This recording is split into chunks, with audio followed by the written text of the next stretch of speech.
A blessed good day mga kanyubi, I'm Noel and welcome to my YouTube channel.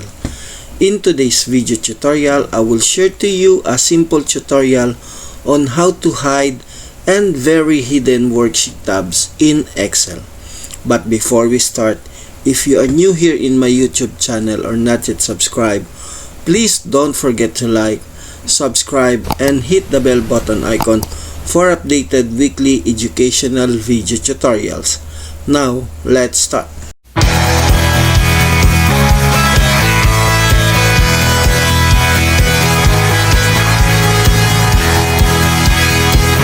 Okay, first, open muna tayo ng ating mga Microsoft Excel. And in this presentation, no, ang tinatawag nating na worksheet tab ay ito yung may sheet 1, sheet 2, sheet 3, no, or sheet 4 hanggang kung anong sheets ang gamit natin. So, ginagawa natin ang pag-hide or pag-hide ng ating mga worksheet tab kapag mayroon tayong tinatago o kinakailangan hindi natin ipakita na data doon sa mga gagamit. At ang iiwan nating naka-display ay yung mga importanteng data lang. Halimbawa, na yung complete data natin ay nandito sa tab 2, no? And ang computation niya ay nandito sa tab 3. Then, ang gusto lang natin ipakita sa kanya ay nandito lang sa tab sheet 1 or sa tab 1. So, yun lang tab 1 ang napapakita natin sa kanila. You don't need to show the sheet 2 or tab 2 and tab 3 para makita nila yung computation. So, may mga pagkakataon na ganun ang ginagawa natin. Iba din ho yung pag-hide natin sa formula in cell, sa isang cell. Ano ho? Diba pag nag-type tayo dito ng formula, for example, isasum natin itong tatlo na ito. Then, pag enter natin, pag tinapat nyo dito ang cell nyo, nakikita yung formula. So, iba din ho yun, yung pag kahit na itapat nyo yung cell nyo dyan, naka-hide din ho ito. Magkaiba po yun. Yan po ay tuturo ko po sa inyo sa ibang pagkakataon. But in today, ituturo ko sa inyo kung paano i-hide itong sheet na ito, itong worksheet tab. So, parang mayroon tayong dalawang klase ng pag-hide ng worksheet tab. Isa yung pag-hide lang or i-hidden lang natin siya. At saka yung isa ay yung very hidden.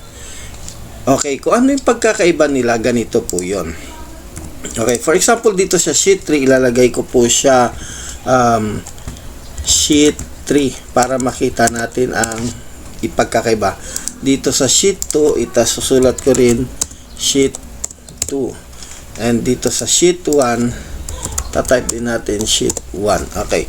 So, for example, itong sheet 2 ay i-hide natin siya. So, usually, ginagawa natin, right click natin siya and click natin yung hide. At kung mapapansin nyo, nakikita na lang dito ay sheet 1 at saka sheet 3 na wala na yung sheet 2. But, usually, alam na po natin ng karamihan na kapag ni-right click natin ang alinman dito sa tab na ito at kinlik natin yung unhide, may kita na natin kung ano yung naka-hide na tab at pwede nating ibalik. Kung mapapansin nyo, nandiyan naman siya. So, yun yung hidden lang. Paano natin siya i-very hidden? Yung hindi natin siya may kita dito talaga. So, ito ay iilan lang ang nakakaalam paano gawin ang very hidden natin. So, for example, punta ko dun sa isang sample. Displacement lang po ay dito sa data na makikita nyo dito sa computation at sa mga sa grading sheet na ito ay gawa-gawa ko lang po. Okay, so hindi totoong data at ang mga list of names, hindi po totoong pangalan ng estudyante. Dito ko po kinuha sa random names ng mga example online. No? So, kaya very safe po tayo. Then, yung mga score nila dito, invento ko lang po. No? So, yun lang po ang paalala ko lang po sa inyo. Itong dashboard na ginawa ko ay ginawa ko po ito para mapadali po ang computation at saka pagpapakita na rin ng individual records sa mga parents. Pwede na natin siya gawin. Kasi usually ang ginagawa natin, ang kung ito ang usually pinapakita natin, so nakikita po ng parents kung ano pa yung score ng mga ibang kaklase niya. Ano ho? So usually sa pagkakataon na to, dashboard na lang po ang gagawin natin. So yung gagawin nyo lang po, i-click nyo lang po yan, select nyo lang po dito kung anong pangalan nung anak niya, at lalabas na po dito ang ating data ng anak niya, kung ano yung data niya. So ito yung learner's individual record na talaga, no? So ito yung ginawa ko lang para mapadali sila. Okay? Now, so kahit anong pangalan, individual lang po siya. So after po niya, click ko lang po yung back, babalik na po ako sa dashboard. Hindi na po nila makikita kung ano yung grades ng mga kaklase nila kasi individual lang po yon. Okay po, so punta po tayo dito. So I have here, dito ako nag-insert ng data ko. So ang ginawa ko lang is 10, ang pinili ko lang. Then I have here, pati yung data ng school, magkaiba po yan. Pati yung school ID, iba rin po yan. Type ko lang po yung ordinary. Pati yung mga names, except for my name, ang tama lang po dito. Then I have here assistant school principal. Kinuha ko rin po yan doon sa online. And head school principal, kinuha ko rin po doon. And the subject, ang section, ginawa ko lang po yan. And the subject, for example, pinili ko lang dito, for example is animation. So kahit anong animation, subject ang pwede nyo gamitin, so nasa sa inyo na po yan. But in this presentation, ginamit ko lang po yan. So nag-invento. I have here a data for written performance and quarterly exam. So may grade na po tayo. So quarter 1, pakita ko lang po sa inyo. This is for quarter 2. This is the general sheet or grading sheet for quarter 1, grading sheet for quarter 2, and the first semester. Kasi sa senior high po tayo. Now, pagdating sa junior, grade quarter 1, quarter 2, quarter 3, quarter 4, quarter 5. Ganun na po siya. Quarter 4 na. Ganun na ho. No, magkaiba po siya. Pero mayroon din po akong ginawa para sa mga junior at saka sa elementary. Next is, I have here the quarterly grading sheet. Then, third quarter, so second sem na po ito. Fourth quarter, third quarter grading sheet, fourth quarter grading sheet, and second semester grading sheet. Now, so usually, sabi ko kanina, ang ipapakita ko lang po itong dashboard. So the rest of the tabs, i-hide ko po. No? So hindi ko naman po pwede gawin, i-hide ko, right click ko po ito, hide. Kasi kapag may nakagamit po nitong computer ko, pag ni-right click ko po siya at in-hide, may kita na po kaagad kung ano yung nandoon at pwede niyang ibalik, din pwede po niyang palitan. So para ma-very hide po na kahit na anong right click po niya, hindi po niya makikita dito kung ano yung naka-hide. So ganito lang po ang gagawin nyo. Okay, so first, kahit saan tab po tayo pupunta, right click nyo lang po and select the view code. So, pupunta po tayo sa Visual Basic application po. So, wala po tayong gagawin ditong coding sa ngayon.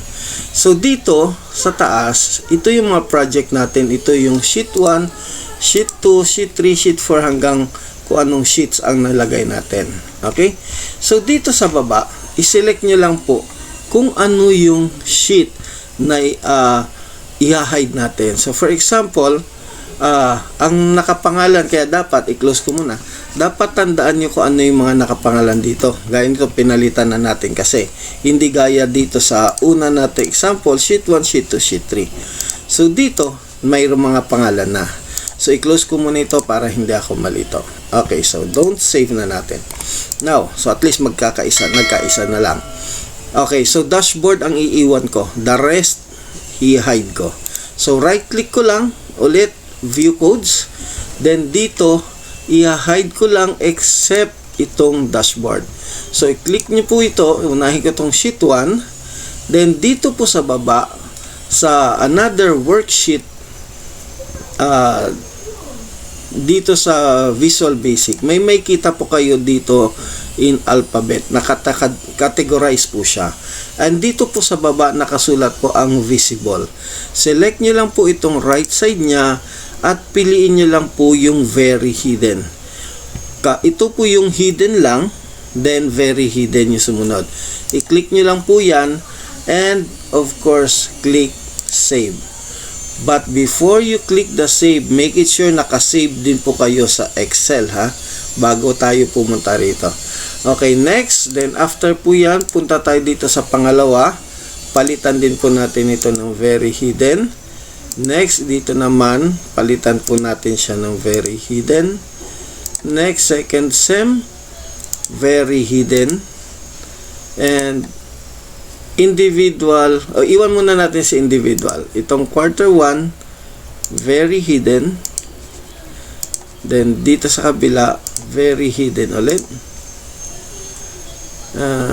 Saan na ako? I think dito na. Very hidden na rin siya. Okay, dito, visible, very hidden. Dito, very hidden. So, papalitan lang natin lahat ng very hidden. Okay. And, konti na lang. Then, after natin mapalitan ng very hidden, okay, isi-save po natin siya. After natin save, close nyo na po. At kung mapapansin nyo, may isa pa ako hindi na-hidden. Quarter 2. So, punta tayo ulit doon. Saan yung quarter 2? Ito. So, very hidden. Then, save. So, kung mapapansin nyo, dalawa na lang na tab ang naiwan natin. So, ito yung individual record, itong dashboard. Okay? So, ito na po ang ating dashboard. So, ito lang po ipapakita ko. Pero, pag kinlik mo itong first quarter, hindi po siya papasok doon.